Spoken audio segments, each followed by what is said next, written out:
is light work. Let me testify.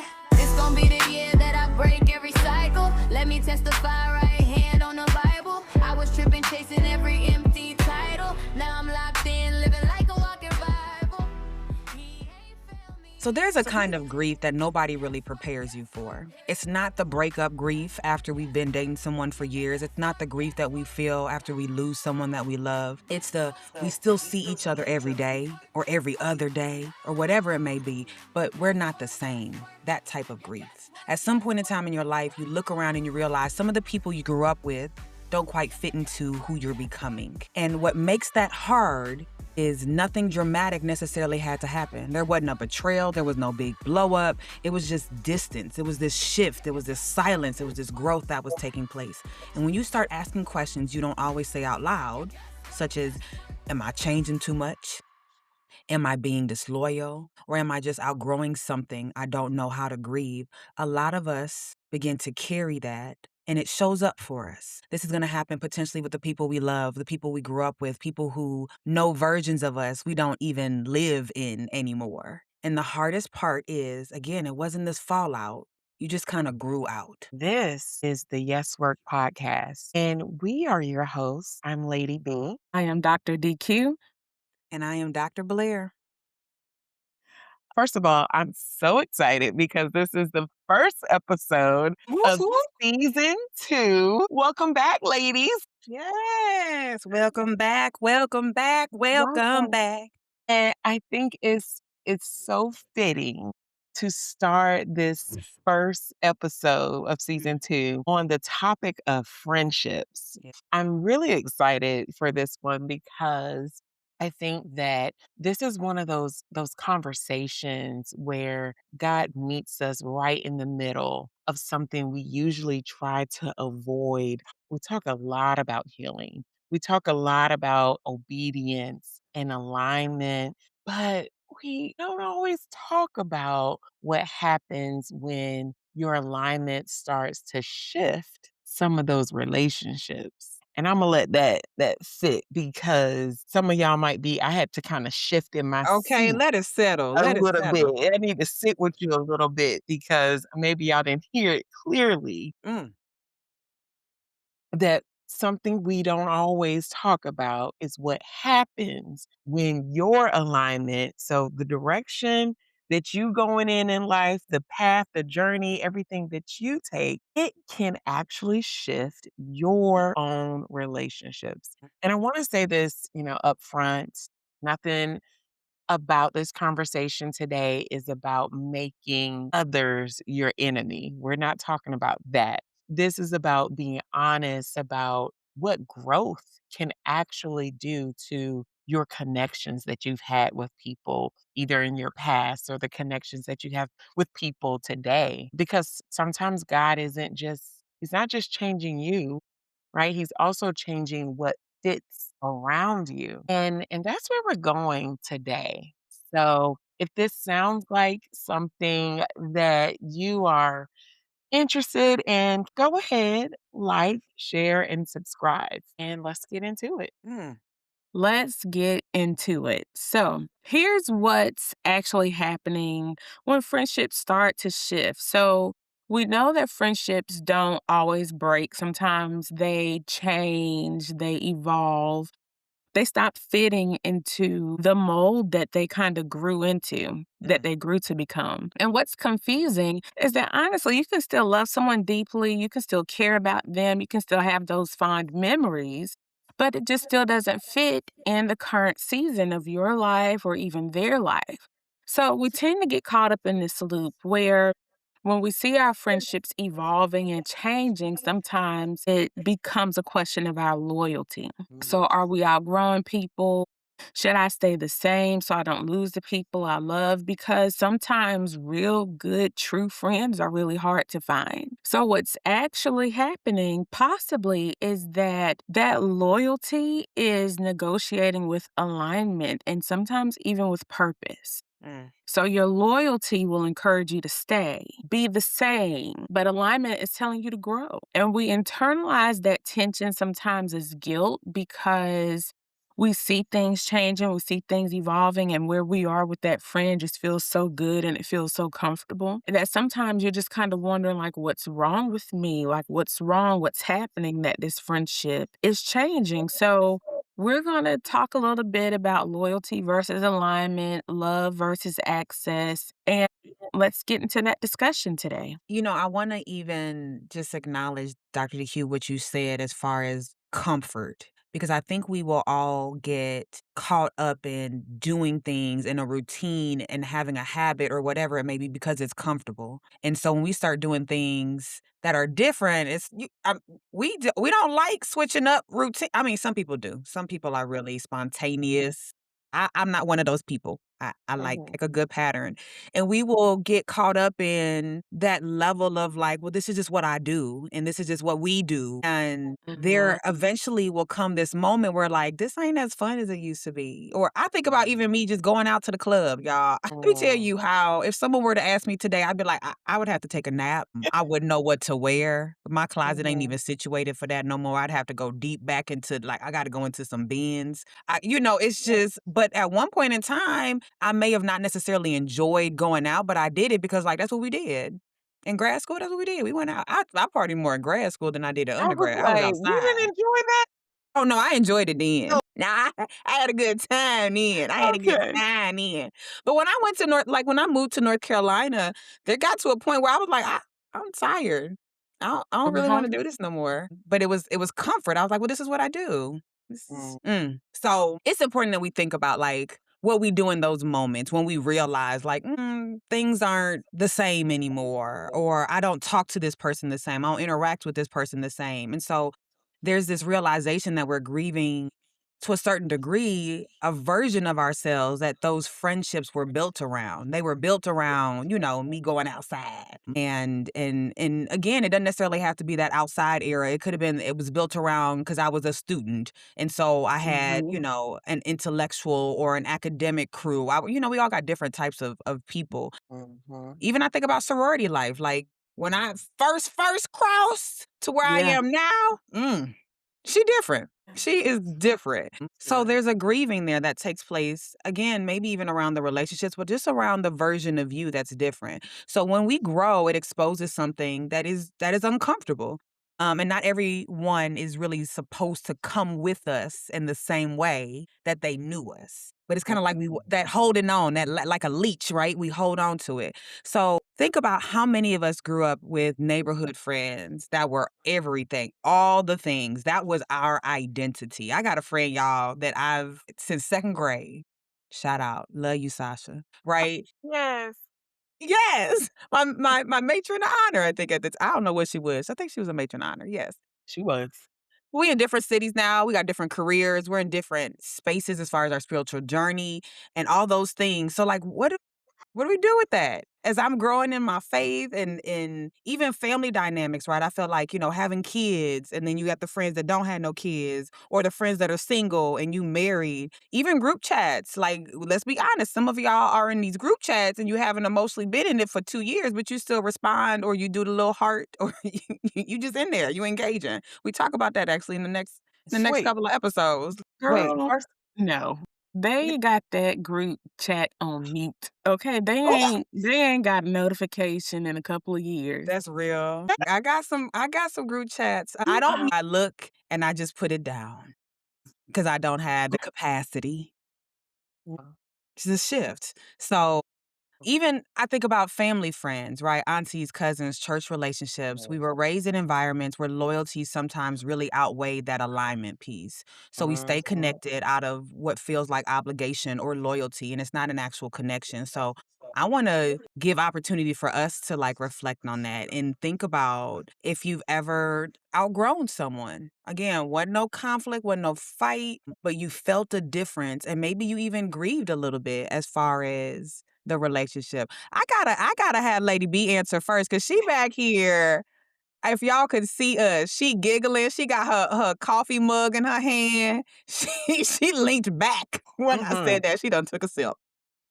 Yes, I am. I'm laughing because and yes, I am sipping on some hot tea. My throat is feeling a little feeling a little parched. Mm. But this is such a good it's a good discussion. And when you talk about friends and family, because it's something, I didn't think about necessarily the family, but the family, Mm. you have that component too. Like we trying to make this work and it's still something is not working. But Dr. Blair, to answer your question, many of you who have listened to season one, I mean, you probably can tell my personality is I tend to be a bubbly person, outgoing person, social, and I'm a people pleaser. And so I've had several friendships, right? And I think that I don't like letting them go, Mm. right? I don't enjoy the separation because what happens is then in the past I have been in that place where I'm asking, well, what did I do wrong? It's like Oh, going back to this wow. whole dating one-on-one, like when the guy start ghosting you and it's like, well, Talking what about it's happened? not you, it's me. Mhm. It's not you, it's me. Like, what happened to the friend? And so there's actually, and I laughed because there's one particular friend. We not naming names here. It's because maybe she's a listener. Who knows? But I had one particular friend that I was pretty close with, in high school. And I recall like it was a close relationship, but when I got into a serious dating relationship, moving closer towards marriage, that friendship started to shift. And I don't know, obviously, I understand that friendships begin to take the looks and it changes, it Yeah. evolves, throughout your seasons of and time of being together. And I think that's just a beautiful thing about friendship. And hopefully, most of our friendships are evolving, but this particular friendship sucked my energy Mm. or was looking for more from me than what I could provide at that time.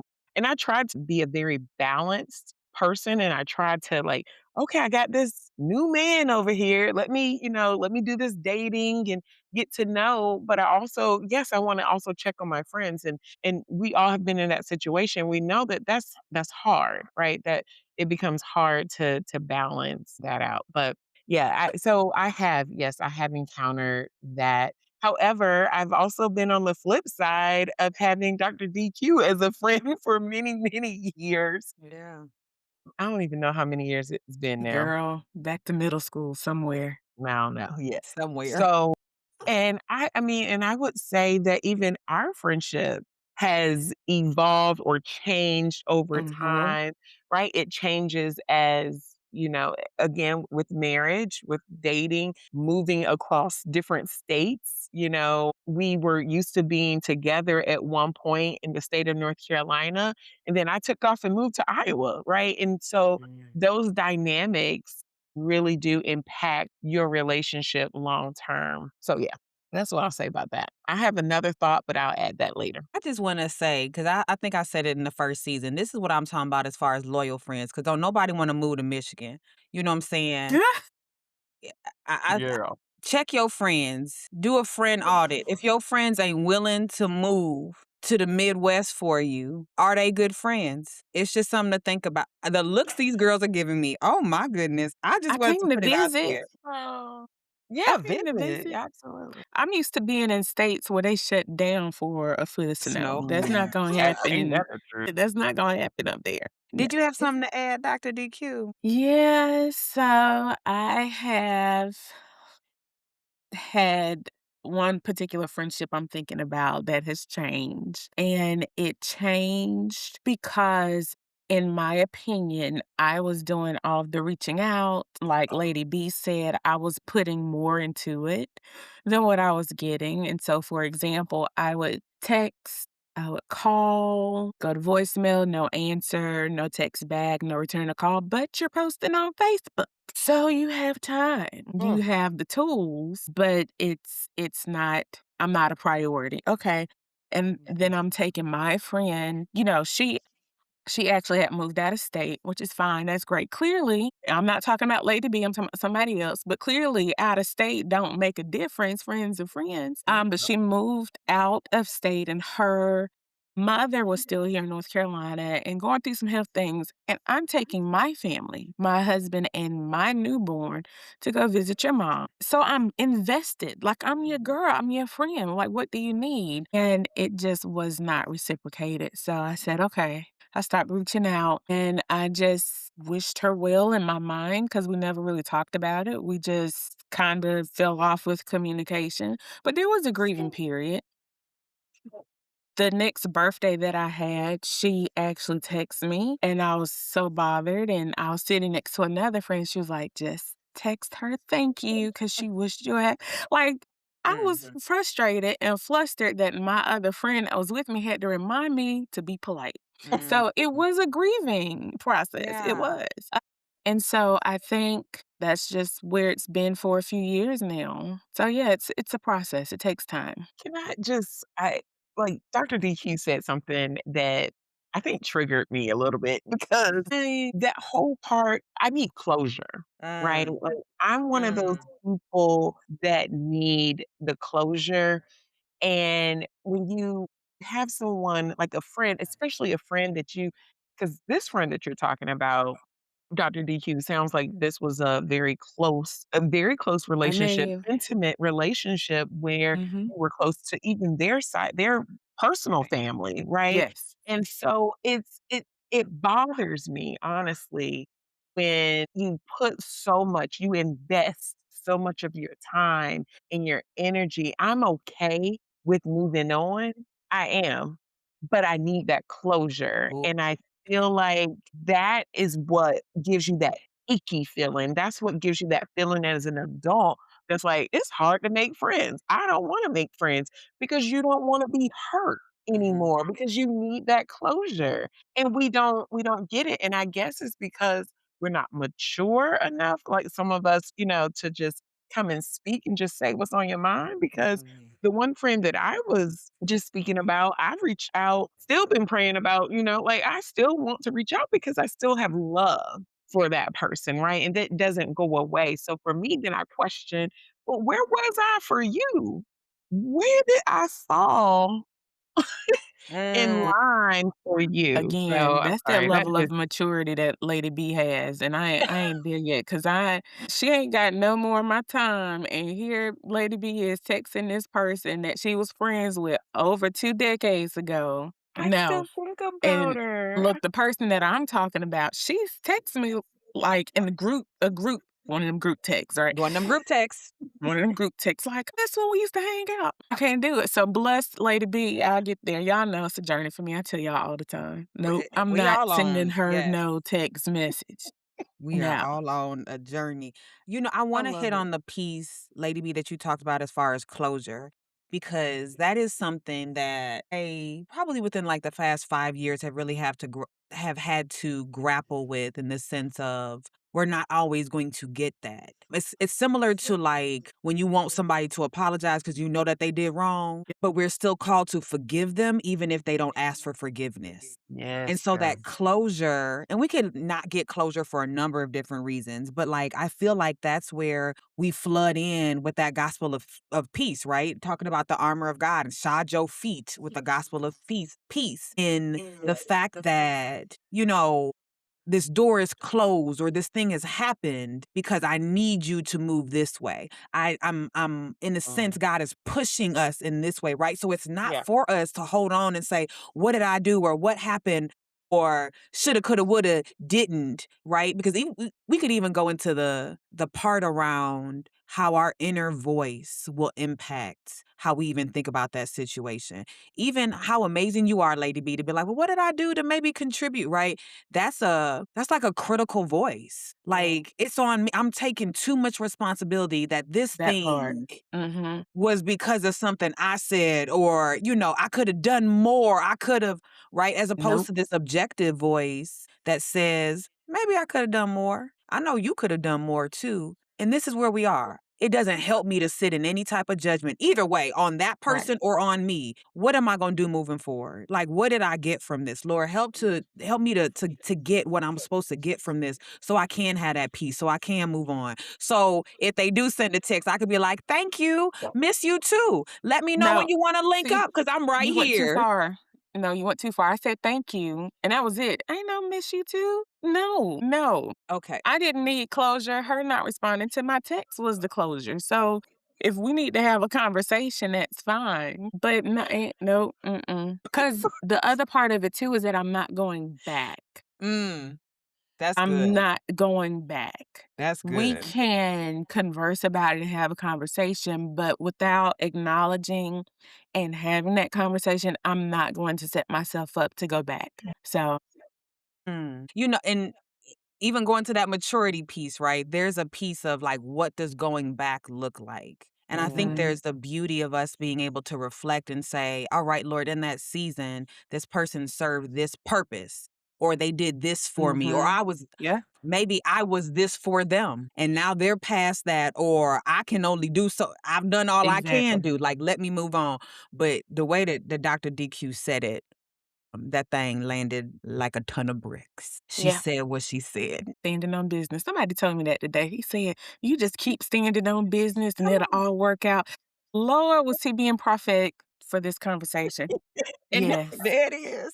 There it is. Oh I want us to my also God. think about, ladies, I love this conversation. What feels harder for you as we're thinking about, like, again, the distance happening within these spaces? Is it being left behind in the sense of like, hey, I'm reaching out and you're not engaging?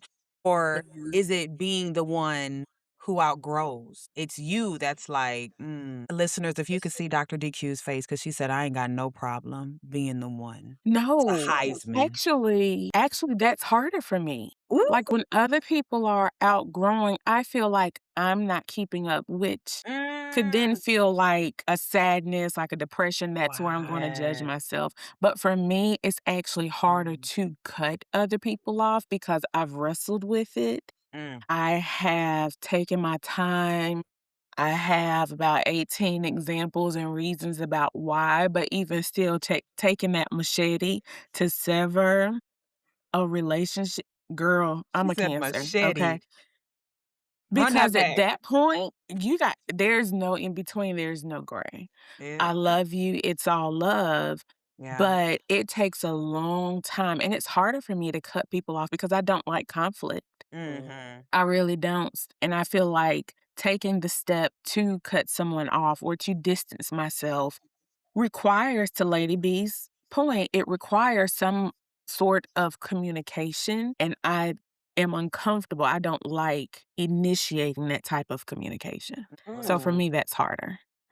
That's good. Can you repeat that question again? Yeah, like, what feels harder? Is it being left behind or being the one who outgrows and leaves others behind? So I'm going to speak to both, but I will say, I think what's harder is the outgrowing Mm. people. I don't think that I've ever left a friend behind.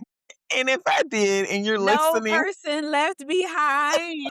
She said, everybody we can come with me. just, when I think about my friends over the years, I probably should have left people behind, but Mm. I'm one of those people, and it's not about not having conflict. I just feel like they start to just fade, right? It just fades away, slowly away. But they're still on my mind. Mm. Like, I still go through thinking about friends who I haven't talked to in years. I still want to connect.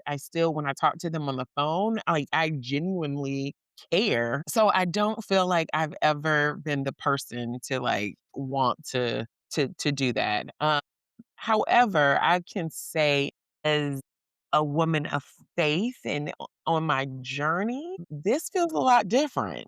I feel like I'm leaving people behind, or rather, they might be like, "No, we need to let her go because this ain't this not the Listen. lifestyle that we are about." I would say that I have seen just changes just as I grow in my faith or my journey to grow closer to God, to be obedient to Him, to be in alignment, all those things. I have felt the shift, right? I have felt the shift where I'm like, ooh, no, I need to step away. Like, this is not where there was one thing that happened with me and some friends where I thought, could still go out. I could go and enjoy the club or the Come on, be bar outside.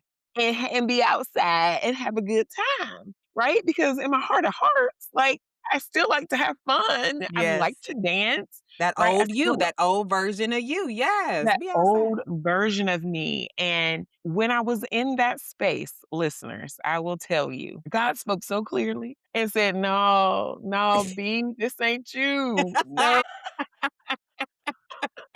Nah, B. no, this is not it." And, a part of me, I was like, "Am I getting too old?" And it's No, just, no, it just, no. the taste is not in my mouth anymore. It changed, Ooh. right? That feeling that I used to have when a good song come on. I mean, Juvenile? the environment with all the people that's sweating and Yeah. dancing, like, Yeah. that's just not for me anymore. I very much enjoy community, and I very much enjoy in-depth conversations one-on-one or in small groups, and I still would love to, hang out, party, listen to music, but the outside piece, the quote unquote outside, I have learned that shift, that's when I have outgrown some friends, and they have stopped inviting me to places. And that's all right. That's all right. They You got the know, memo. They clearly got it. Look, I'll be scrolling like, "Oh, they're without me. I didn't even get an invite." mm, And, to that's God be the okay. glory, I guess. Okay, listen, to God be the glory. You know what? I Something you said, Lady Bay, made me think and write down commitment. Because I actually, when I do some of my strategic facilitations, I talk about commitment and I talk about it being an unwavering intention. It's objective. And we distort it in the sense of, and I actually use the example of my marriage. I tell people that I am committed to my husband, Antoine Charles Silas Tinker. Y'all met him way back in the early season one, and not necessarily my marriage. And people be like, "What?" And I'm like, "Let me tell you, because people will be in toxic relationships and they're like, "Well, I'm married and that's my boo, or I'm committed to them." If you were committed to them, then you would be able to have discernment to say that us together ain't good. It's not healthy. It's not whatever, right? So if we were, God forbid, to separate or not be together, I'm still committed to you. I still have an unwavering intention for your health, for your safety, for you're the father of my children, right? So I'm committed to you as a person. And we will sometimes commit to a relationship, but not the person. We can separate and I can still pray for you. I can still check in on you. I can still check in on your family when I hear that things are going, when there's stress or challenges there. But my commitment don't have to be to this thing, this friendship. And so that's what's holding for me because I am quick to let people. So long, bye bye bye bye bye. I need all up in here. I'll be like, bye. It was great knowing you for 3 years, 7 years, whatever. We don't need to be friends no more. Bye. I will say maybe I will be challenged with having that conversation, right? Because it just feels, you think about when you're in a committed like relationship with a partner, it's like we have to talk. I can't just be like, I'm moving out. Like, but with friendships, it feels different. So I could think back to some friendship conversations where I was like, it's just different. So I'll see you when I see you. I've maybe had like 2 conversations like that in my life, but I'm I'm okay. I'm okay. I'm okay. Because maybe I hold on to the piece that like I can still be committed to you as a person. I still want well for you. I still hope well for you.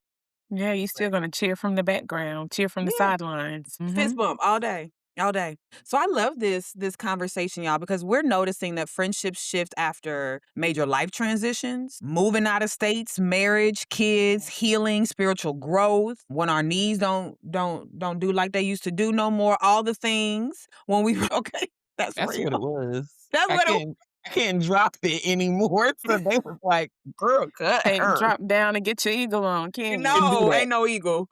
Ain't none. And that some relationships they were built on history, right? Or they were built on, again, past versions of ourselves and not necessarily shared direction or alignment as far as where we want to go. And that can be uncomfortable, especially if you still love someone, if you still care for someone.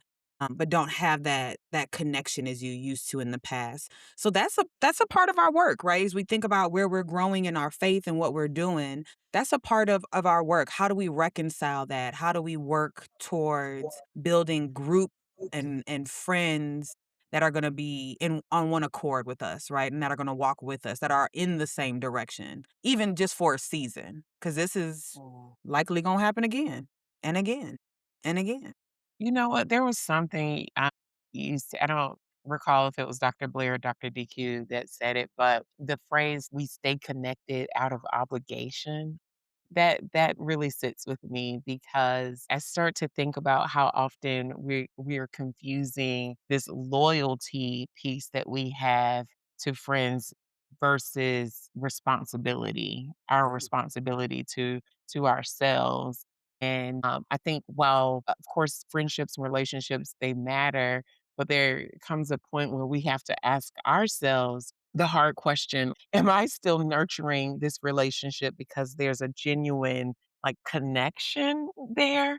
Because I'm thinking about Dr. DQ, how she's giving, and no one else is it's a one-sided relationship. So, Mhm. are you nurturing that relationship or are you carrying it because you feel guilty?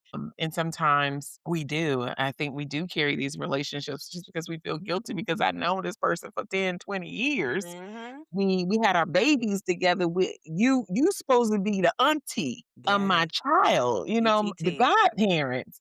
And you have to say goodbye, right? And I've definitely, like we talked about, we've all seen it, and it's you get the flags, you get the warning signs, and I think that those are the things that we start to not even think about or become aware. But it just made me think about sometimes when I'm in conversations with people and that conversation feels forced, right? And you could just feel that connection is just not there. But so again, we stay connected just out of obligation.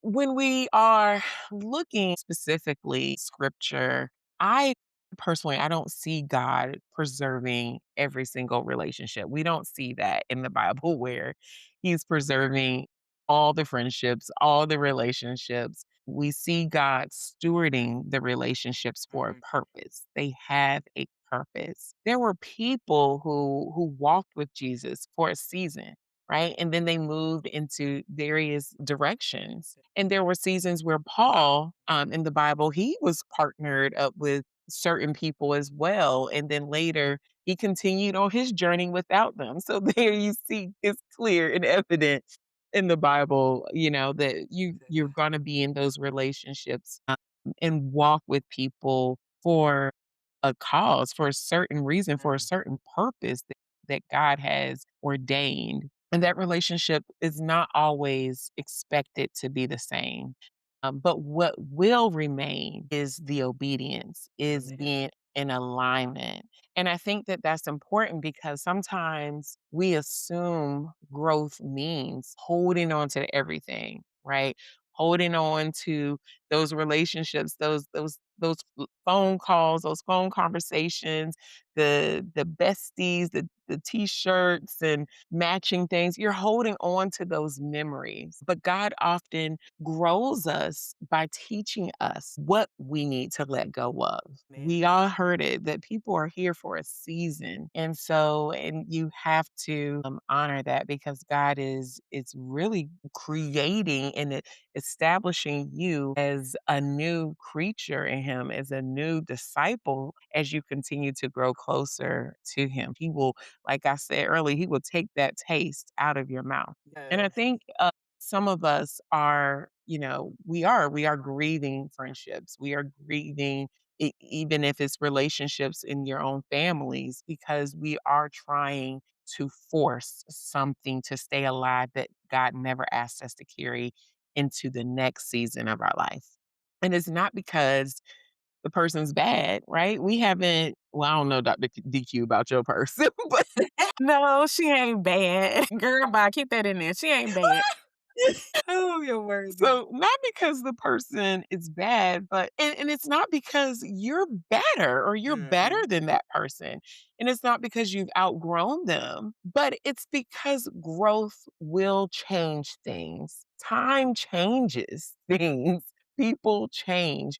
Your values change. Your Yes. boundaries change. Hello, I just did a priorities exercise with my husband, and our priorities have shifted in the span over a year. Wow. So, and then the capacity in which you're able to hold and maintain that also changes. And sometimes that means your friendship will change too. The hard part is accepting that change without creating a story that somebody failed. Maybe the friendship has served its purpose. Maybe what God is inviting you into is not resentment. Maybe, just maybe, it's gratitude. And it's gratitude for what it was because, oh my gosh, I have such great memories, right, from past relationships that I will forever cherish. Maybe there's gratitude for what you've learned.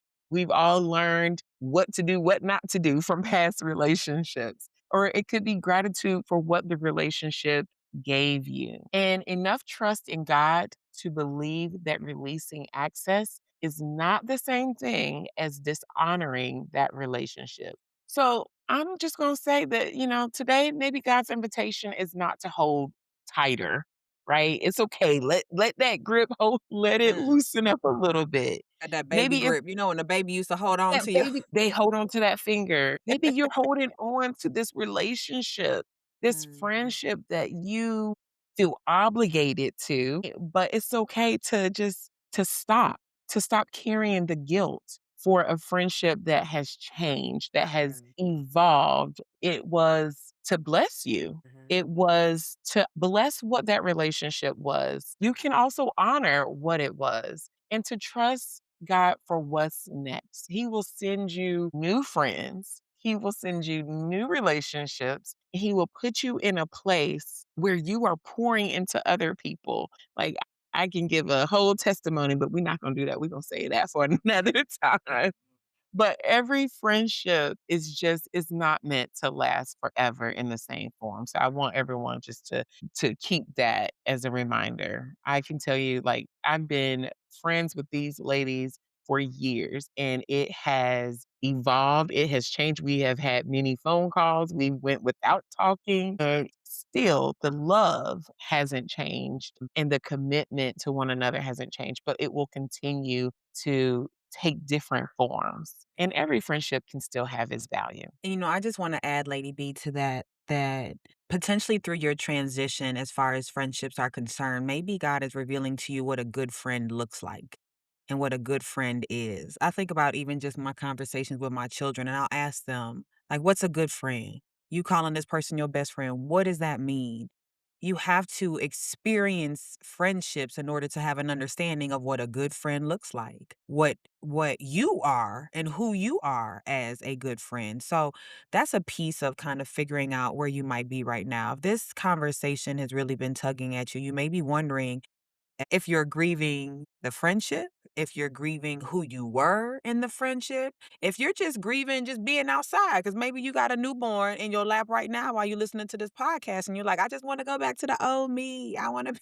I do want to be outside. My knees are still good. You may not be able to completely relate to that, but it's important that we recognize what our internal scripts are, what our internal messaging is about those transitions. Relationships may not look the same to you right now. They may have a different value, as Lady B said, a different understanding because your priorities have changed, because your faith has changed, because your capacity is consistently shifting. So now you're wondering if growing means you're leaving behind good people or people that you're supposed to hold on to. So that's that level of kind of guidance that you can be seeking from God right now. Before you rush to or force trying to get things back to what they were, I want you to sit with these questions. Am I grieving the person or am I grieving the role they used to play in my life? Because those aren't the same thing. And it's important that we differentiate that as we think about what our next steps are. So here's the question that I think is outlining everything we've talked about. so far in this episode. And that's, what friendship are you holding on to out of guilt instead of alignment or growth or progress? What are you trying to preserve that God actually might be asking you to release and let go of? And what would it look like to honor the relationship without forcing it to stay what it used to be? It made me think about when Fantasia won the Idol. Ooh. Who was that? Her brother, her cousin was like, "You ain't been the same towards me since you won the Idol." Yeah. Like, we You done progress, we changed. grow. Yeah, yeah. It's okay for things to grow and evolve. That means us as people and our relationships. So if you are prepared to do a little bit of reflection, here's a couple of things for you to think about as you journal this week. Where have I felt friendship shift but resisted identifying that or calling it a shift? What am I afraid would happen if I acknowledge that change? And what does alignment look like in my relationships right now? So, Okay. as you think, as you reflect, as you evaluate your friendships, you are going to figure out what your yes is this week. And your yes might not be so much an action as it is a moment of honest reflection. So, yes, you recognize the relationship has changed. Yes, you realize that you don't have to force that same level of closeness. Yes, you can love people without requiring or giving that same level of access. Mhm. Mhm. So maybe your yes this week is honestly just giving yourself permission to stop feeling guilty, to acknowledge the growth, and to be okay with it. Yeah. Because that's a part of life, and that's how you get to your next blessing. That's good. And I really hope that you all jump in and try to do some reflection because I think that these journal prompts are amazing. And it has me, already thinking about the alignment piece. What does alignment look like in my current relationships? And so that's good. Thank you, Dr. DQ. So, if this Can I add? I want to add to y'all's next steps because I really love that Dr. DQ said, kind of take into consideration what does alignment look like in your relationships right now. I would dare say, like, write a list and put a line right down in the middle at the top of your page. Maybe write down your dreams, your wish, your aspiration, the direction that you're going right now and just make a list of your friends, not to say that whoever end up on one side you're gonna let go of, but figure out which of your friends are in alignment with where you're going right now in life, the direction that you are in. And for some of you, depending on your direction, it may not be where God wants you to go. So as you're looking at your list, and if you're writing down people that are aligned, yeah, this is the girl I go out with, this is who I kick it with, this is who I call when I'm ready to, I know they're gonna have my back and they gonna roll up with me. That's the list to look at. Because is that direction where you're supposed to be going? So it can work in a lot of different ways for you. But I literally wrote down for myself to write a list and just to really discern which people are in my life that are in alignment with where I'm trying to go, where I am right now, where God has situated me. Because I think that could be so, so powerful in any direction. And I've seen people do that. Now, usually it's around election time when they try Mm, to see who voted. Were you in the that's 92% or real. no? You know what I'm saying? Like, they be like, "Oh, time to clean my Facebook friend Yeah. list and personal," they do that. So it kind of mirrors the same Ooh, process. I love It is a it. process because I do that I also do that during election time, but people they sneaky because it's somebody just 6, 9 months ago where I was like, "You done skated this long and I didn't know who you were. Now I see it. Okay, let me hide you. Let me unfriend you." But that's real. That's a good one. Well, I love y'all. So, if this conversation hit something deep and personal for you, you are not alone in it. A lot of people are quietly navigating this friendship shift, right? The friendship shifts that they don't fully know how to name it. Like I can't quite put my finger on this, but something feels off. And we just want to remind you you are not wrong for growing. In fact, we want you to grow. You're not wrong for noticing that things have changed. We want you to be aware. So do that journaling prompt. So we definitely hope that this episode gave you language for what you've been feeling. We ask that you share it with someone who might need it too. And if this space is helping you to grow, we ask you to follow, rate, and review the YesWork podcast. Yes. Season 2 is our time for engagement. We are excited about the future of season 2 with new guests, new engagement opportunities. And so, if there is a question or a topic that you want discussed, share it with us. We want to hear. Email us at yesworkpodcast@gmail.com. We're grateful that you're here, that you've listened to us because we're all learning how to grow without abandoning what we once loved and felt close to. And as always, we'll see you next time and keep saying yes to this work. Yes. Yes, work. Bye.